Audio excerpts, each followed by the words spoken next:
Chapter number 6, Amazing Mom of 3 living in Abu Dhabi.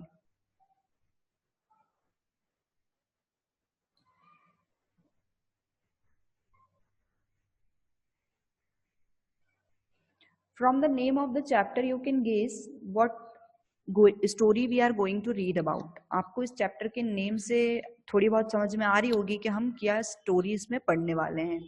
Amazing mom of 3, एक amazing mom और उनके कितने children से? 3 चिल्ड्रन से.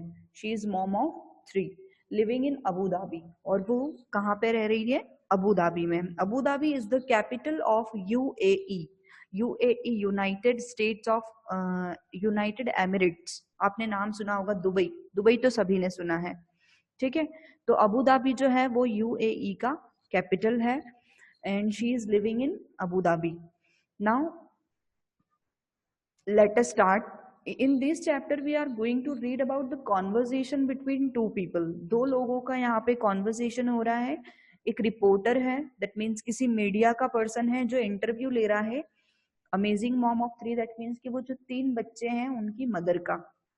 समझ में आ गया? उनकी स्टोरी, उनकी लाइफ में किस तरह की प्रॉब्लम्स उन्होंने देखी है और किस तरह से सारी चीजों को कैसे नॉर्मल किया है और उनका एक्सपीरियंस अपनी लाइफ का. एक सिंगल मदर का. यहाँ पे ये जो तनई है जिसका पिक्चर आप देख रहे हो, ये सिंगल मदर है. सिंगल मदर ये है, इसका है, इससे मतलब है कि इन बच्चों के फादर इनके साथ नहीं रहते हैं. तो कैसे उन्होंने इन सारी चीजों को मैनेज किया है वो हम इस चैप्टर में रीड करने वाले हैं. Now let us start. Reporter: Good morning, ma'am. I am Rustam Khan from Al Jazeera. I would like to know about your struggle and success here. Reporter सबसे पहले विश करता है उनको, तनई को. ये जो वुमेन है यही है उन 3 बच्चों की मदर और इनका नाम तनई है, ठीक है. तो तनई को वो विश करता है और बोलता है good morning madam, I am Rustam Khan. और फिर वो अपना इंट्रोडक्शन देता है कि मैं रुस्तम खान हूँ फ्रॉम अल जजीरा और मैं अल जजीरा से हूँ. I would like to know about your struggle and success here. और मैं आपका इंटरव्यू इसलिए ले रहा हूँ क्योंकि मैं आपके सक्सेस और आपके स्ट्रगल के बारे में जानना चाहता हूँ कि सक्सेस से पहले हर इंसान को स्ट्रगल करना होता है. तो सक्सेसफुल कोई भी इंसान बाद में बनता है, सबसे पहले उसका होता है स्ट्रगल. तो मैं आपकी स्ट्रगल और आपका जो सक्सेस है उन दोनों के बारे में जानना चाहता हूँ.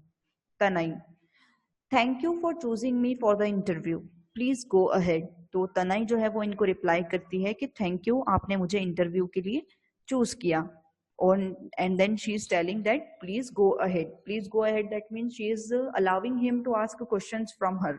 वो अलाउ कर रही है उसको, रुस्तम खान को, कि आप मुझसे क्वेश्चंस, जो भी आप क्वेश्चंस मुझसे पूछना चाहते हैं वो आप पूछ सकते हैं.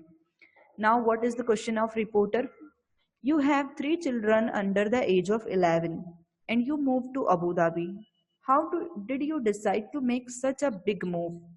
You have 3 children. रिपोर्टर बोलता है कि आपके 3 children हैं अंडर द एज ऑफ 11 और वो तीनों ही बच्चे बहुत छोटे हैं. They are under the age of 11, that means 11 से 11 और 11 के नीचे के हैं, उससे बड़े बच्चे नहीं हैं. तीनों छोटे बच्चे हैं आपके. And you move to Abu Dhabi, और इन तीनों को लेके आप अबू धाबी शिफ्ट हो गई. How did you decide to make such a big move? तो इतना बड़ा जो आपने स्टेप उठाया कि अकेले आप 3 बच्चों को लेके यहाँ से अबू धाबी मूव हो गई हो, मतलब आपने शिफ्ट हो चुके हो, तो ये एक बहुत ही बड़ा स्टेप होता है एक सिंगल मदर के लिए. अगर मदर फादर दोनों होते हैं तो इतना बड़ा नहीं होता, पर सिंगल मदर के लिए बहुत बड़ा स्टेप होता है. तो ये आपने कैसे किया? तनई: In 2013, moving to Abu Dhabi was a mere thought. 2013 में ये अबू धाबी में मूव करने का, शिफ्ट करने का जो थॉट मेरे दिमाग में आया था, it was a mere thought. It was a very big thought. I was married at that time and was introduced to the opportunities available in the UAE. मेरी उस वक्त शादी हुई थी and introduce to the opportunities, और तब मुझे पता चला था कि यूएई में बहुत सारी अपॉर्चुनिटीज अवेलेबल है. My marriage was on it's last leg, और मेरी जो मैरिज है वो अपने लास्ट लेग पे चल रही थी, मतलब लास्ट स्टेज पे चल रही थी. हम दोनों, मतलब उनके हस्बैंड वाइफ जो थे वो दोनों सेपरेट होना चाहते थे. We were in a state of emergency at needed and intervention, मतलब हमारे जो डिफरेंसेस है हम दोनों के बीच में वो बहुत ज्यादा आने लग गए थे, और इस वजह से हम एक इमरजेंसी में हमने डिसाइड किया कि हम दोनों को अलग हो जाना चाहिए। उन्होंने डिवोर्स नहीं लिया था, वो लोग अलग ऐसे ही सेपरेट हो गए थे कि हम दोनों को एक दूसरे से ब्रेक चाहिए और हम अपनी लाइफ को इस तरह से कंटिन्यू नहीं कर पाएंगे, हमें अपनी लाइफ में कुछ बदलाव करने पड़ेंगे। So that's why we have decided to get separate. I figured moving to another country, और जब हम दोनों अलग हुए तो मैंने डिसाइड किया कि मुझे एक दूसरी कंट्री में चले जाना चाहिए, मुझे इस कंट्री में नहीं रहना चाहिए। In my case, Abu Dhabi or Dubai starting a brand new business would save our marriage and family. सबसे पहले मेरे दिमाग में ये ख्याल आया कि अबू धाबी में और दुबई, अबू धाबी और Dubai and starting a brand new business, वहां पे जाके हम अपना एक नया बिजनेस स्टार्ट करें, जिसकी वजह से हमारी मैरिज जो है वो भी बच जाएगी और हमारी फैमिली भी बच जाएगी। My husband agreed that we were in need for a change, और मेरे हस्बैंड जो है वो भी मेरी इस बात से एग्री कर रहे थे कि हमें चेंज लाने की, बदलाव लाने की बहुत ही ज्यादा जरूरत है। And Abu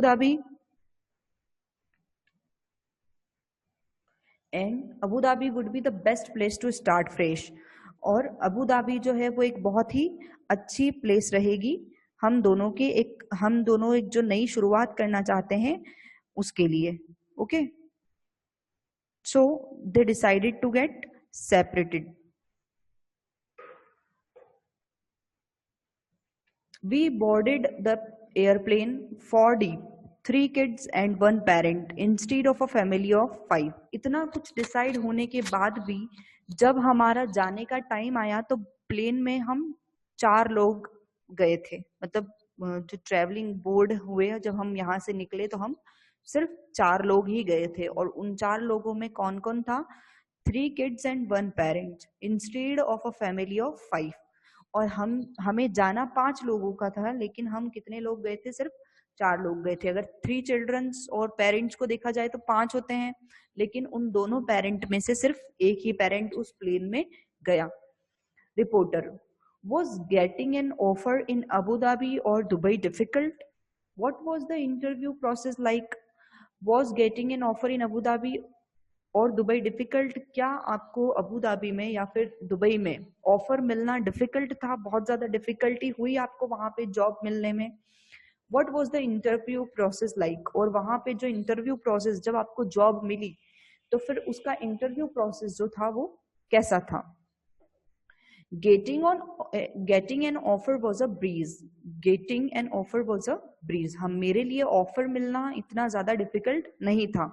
breeze that means के easy था, easy to do। I heard about the position on a whim in March 2013। मैंने ऐसा सुना था कि जॉब के लिए वैकेंसीज है। सडनली मुझे ऐसा पता चला था मार्च 2013 में कि वहां पे जॉब के लिए वैकेंसीज हैं। वैकेंसीज आपको पता है ना कि जॉब के लिए जो खाली जगह होती है, जिसकी जगह दूसरों को रखा जाता है, उसको वैकेंसी बोलते हैं। तो जॉब के लिए वैकेंसीज हैं। I applied online to Teach Away and Footprint Recruiting. तो इसी वजह से जब मुझे पता चला था कि वैकेंसीज हैं तो मैंने 2 साइट्स पे अप्लाई किया था, टीच अवे और फुटप्रिंट रिक्रूटिंग। ये जो होते हैं ये क्या करते हैं? रिक्रूटमेंट देते हैं लोगों को। जैसे कि अगर मुझे जॉब करनी है तो इनका एक ग्रुप होता है, इनके ऑफिसेज होते हैं। अगर मैं वहां पे जाके बताऊं कि मेरी मैंने अपनी स्टडी में ये किया हुआ है और मुझे जॉब चाहिए, तो इनके पास बहुत सारे स्कूल्स के एड्रेस होंगे और इनको पता होगा, स्कूल वाले जो होते हैं वो इनसे कनेक्शन करेंगे। ठीक है, तो इस तरह से क्या होते हैं, लोगों के रिक्रूटमेंट होते हैं जॉब के लिए। तो तनई जो है वो बता रही है कि मैंने अप्लाई किया था online to Teach Away and Footprint Recruiting. 2 जगह पे मैंने अपना रिक्रूटमेंट लेटर दे दिया था। A few days later after applying, apply करने के कुछ दिनों बाद, I had 4 interviews for both position. मुझे 2 पोजीशंस के लिए फोन इंटरव्यू के लिए कॉल आया था। Before I knew it I had advance to the face to face interview phase for both positions. और इसके बाद मुझे क्या करना था? फेस टू फेस इंटरव्यू भी देना था दोनों पोजीशंस के लिए। By the end of April and beginning of May I had 2 teaching offers. और अप्रैल के एंड में और जब मई की स्टार्टिंग हो रही थी, दैट मीन्स कि लास्ट वीक बोल सकते हैं हम, अप्रैल का लास्ट वीक या फिर मई का फर्स्ट वीक चल रहा था, and I had 2 teaching offers, और तब मुझे 2 टीचिंग ऑफर्स मिल चुके थे। दैट मीन्स मार्च में वो वहां पे गई और अप्रैल के एंड में या फिर हम बोल सकते हैं मई की स्टार्टिंग में उनको 2 टीचिंग ऑफर्स अबू धाबी में मिल चुके थे। I had no clue where my journey was taking me, but by the end of August I had sold our belongings and rented out my home. मुझे नहीं पता था कि मेरी ये जर्नी जो है, जो स्टार्ट हो चुकी है, ये मुझे कहाँ ले जाने वाली है। बट मैंने क्योंकि मेरी लाइफ की जो डिफिकल्टीज थी वो बढ़ती जा रही थी, और एंड ऑफ अगस्त में, अगस्त के एंड में I had sold out our belongings, मेरी जितनी भी बिलोंगिंग्स थी, जो चीजें थी, वो मैंने बेच दी। And rented out my home, और मैंने मेरा जो खुद का घर था वो मैंने रेंट पे दे दिया था। My kids and I uprooted our lives and were on a plane to the Arabian Gulf. मैं और मेरे बच्चे और मैं, my kids and I uprooted our lives, हमारी जो लाइव्स थी वो अपरूटेड हो चुकी थी। दैट मीन्स कि जिस जगह पे आप स्टार्टिंग से रहते हो, जहाँ पे आप पैदा होते हो, जहाँ पे आप स्टार्टिंग से रहते हो, तो वो क्या हो जाता है, आपकी अपरूट हो जाती है, मतलब आपकी जड़ें वहां पे मौजूद है। जैसे कि अगर आप जावरा में ही पैदा हुए और स्टार्टिंग से जावरा में ही रह रहे हो, तो आप क्या हो, जावरा से अपरूटेड हो, आपकी जड़ें यहाँ पे है। सो इनकी भी अबू धाबी में थी, लेकिन इनकी लाइफ जो है वो चेंज करनी पड़ी इनको किसी वजह से, और इनको शिफ्ट होना पड़ा। तो I uprooted our lives and were on a plane to the Arabian Gulf, और हम फाइनली अरेबियन गल्फ के लिए प्लेन में बैठ चुके थे। Now, what is the next question of reporter? How is daily life in Abu Dhabi similar and different than being in the States? आपको क्या लगता है कि आपकी जो अबू धाबी की लाइफ है वो कैसी है, सिमिलर है या फिर डिफरेंट है, बहुत अलग है than being in the States, जब आप स्टेट्स में रहते थे? Tanay, daily life is very similar during the weekdays. मेरी जो डेली लाइफ है वो बहुत ज्यादा सिमिलर है वीक डेज में, दैट मीन्स के वीक के जो दिन होते हैं वो बहुत ज्यादा सिमिलर है। The kids go to school and I go to work Sunday to Thursday. अब वो बताती है कि मेरे बच्चे जो हैं वो तो स्कूल चले जाते हैं और मैं काम पे चली जाती हूँ, अपनी जॉब पे चली जाती हूँ संडे से लेके थर्सडे तक। Friday and Saturday are weekend, और उन लोगों की फ्राइडे और सैटरडे की छुट्टी होती है। जैसे हमारे यहाँ सैटरडे संडे होती है, वैसे वहां पे फ्राइडे और सैटरडे की होती है। After work and school depending on the time of the year, और वर्क और स्कूल के खत्म होने के बाद हमारा जो काम है वो डिपेंड करता है depending on the time of the year, कि ईयर का कौन सा महीना चल रहा है उस पे हमारी जो छुट्टियां हैं वो डिपेंड करती है। Either my daughter has gymnastic practice 4 hours a week, मेरी जो डॉटर है वो जिम्नास्टिक प्रैक्टिस के लिए जाती है 4 आवर्स अ वीक, एक वीक में 4 घंटे के लिए। और and the boys have American football practice 4 hours a week, और mommy has kickball और volleyball 3C sports practice। और ये लोग जो है, मेरे जो बेटे हैं, वो फुटबॉल प्रैक्टिस के लिए जाते हैं 4 hours a week, फुटबॉल और वॉलीबॉल।